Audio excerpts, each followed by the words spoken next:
Blueprints is the smash new hit from indie game developer Dogubomb, and if you're anything like me, this might be one of your new favorite games of all time. Blending roguelike elements, puzzle solving, and an intriguing narrative, it is chock full of secrets and mysteries to unravel.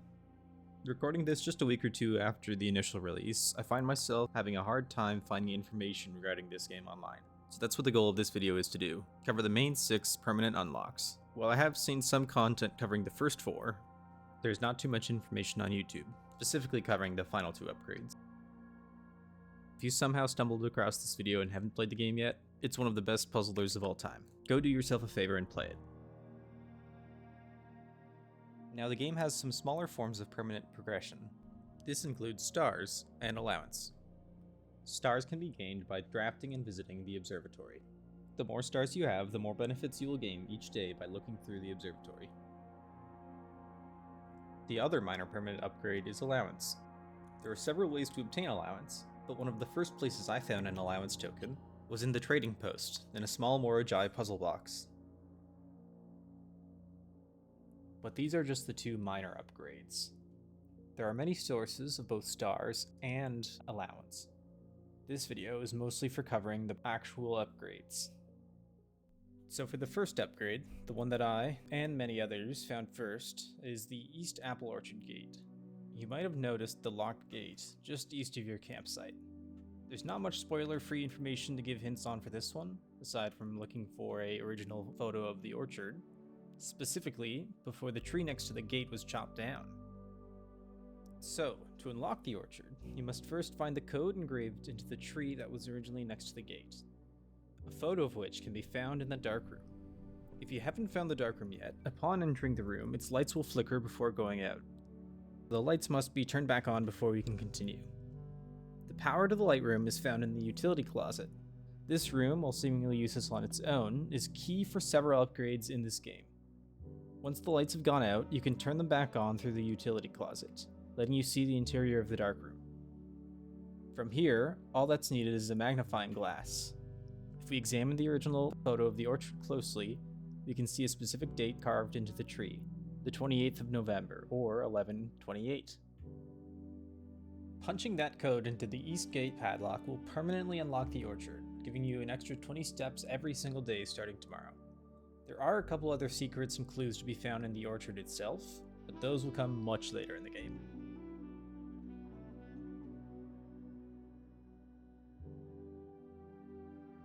The next upgrade I'll be covering is the Westgate Path. There are a couple places to learn about how to access this area, but one of the first hints is actually in the glossary, found in any terminal. You must first find the password for the terminal. This can be found in a couple locations, one of which being the commissary, another being inside of security. Once we have the glossary, we can learn that the garage can be opened to access the West Path.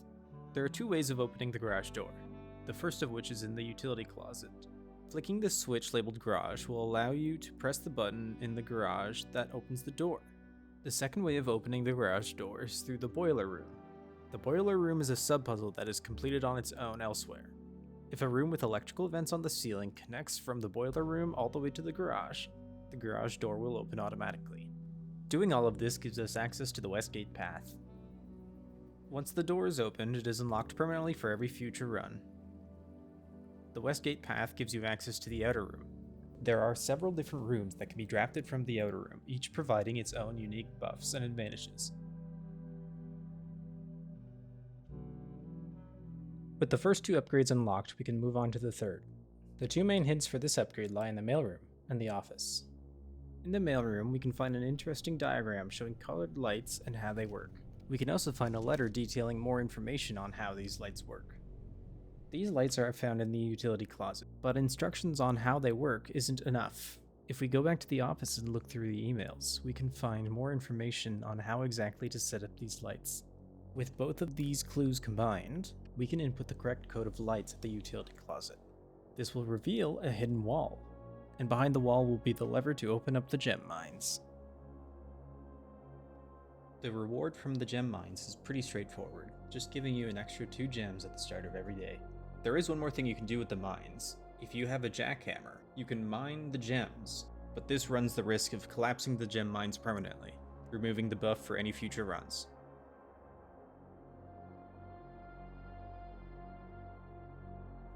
The final of what I would consider the early game upgrades is found in the laboratory. You may have noticed the set of levers, as well as the periodic table of elements. If we take the order of numbers on this table, and match it up with the original periodic table, we can get a string of letters that tells us, push 3 up after 9. Now unfortunately, this information isn't enough on its own.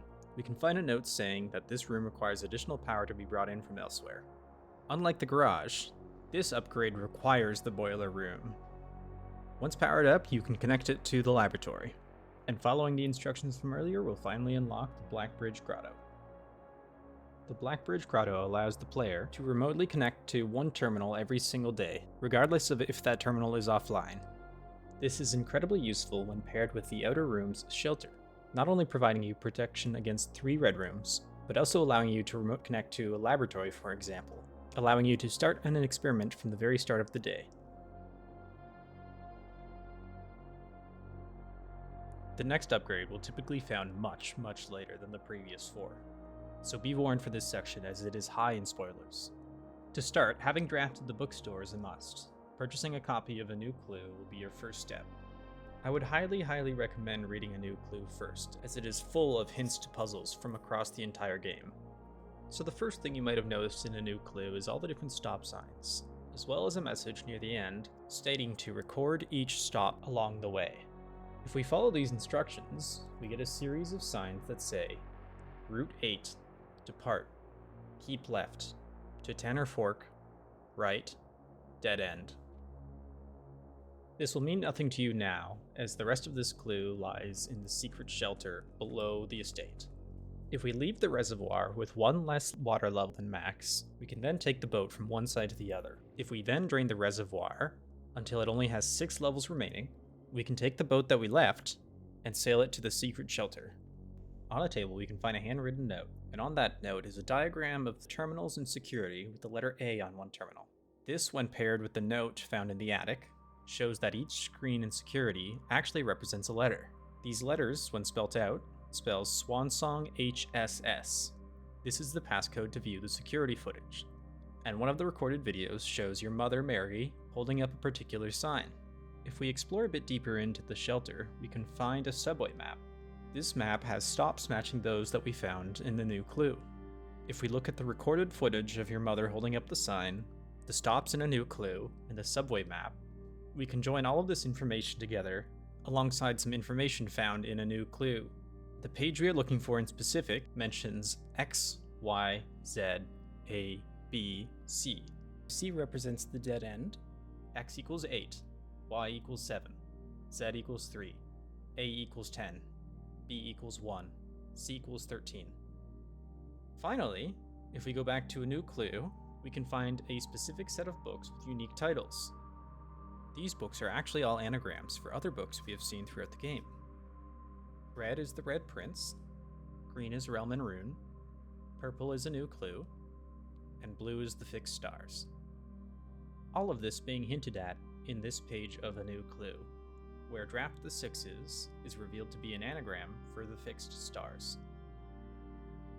Finally, with the sets of number letter pairs and the anagram books, we can see that when a new clue is saying red, page A, word X, it's actually telling us the Red Prince, page 10, word 8. If we do this for all 4 books, we get the final message. Turn, scorched, sundial, base. Now at this point in the game, you probably only know of one way to burn things, that being by combining the magnifying glass and the metal detector. If we take this contraption and use it on the base of the sundial, we can reveal a set of 3 holes for microchips, the same ones in the Blackbridge Grotto. If you haven't found all 3 microchips, we can look back to a new clue. One of the pages has some very small text that will hint on what to do. If we look at the detective's list of corner cases, we can go to each room that is checked off and find lowercase text. Each of these lowercase words spells out a message. This message tells us to dig next to the West Bridge. The other microchip is found a bit more simple than that.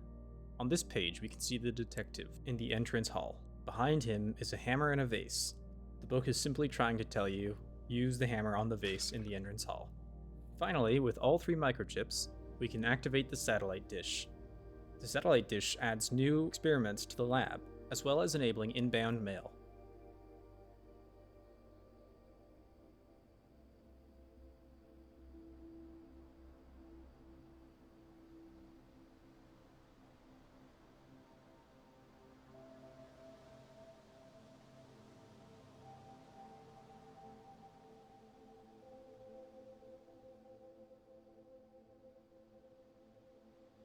The final upgrade, the blue tents, is simply purchased from the gift shop. Requiring a total of 8 trophies to be unlocked, the blue tents cost 400 gold. Once purchased, blue tents will add blue memos to every blue room when drafted on rank 8. These memos are essential for figuring out the late game puzzles. Because there are so many different upgrade discs, and some rooms have multiple upgrades associated with them, I've decided not to cover the upgrade discs in this video. Mostly due to the fact that I don't actually have footage of most of them.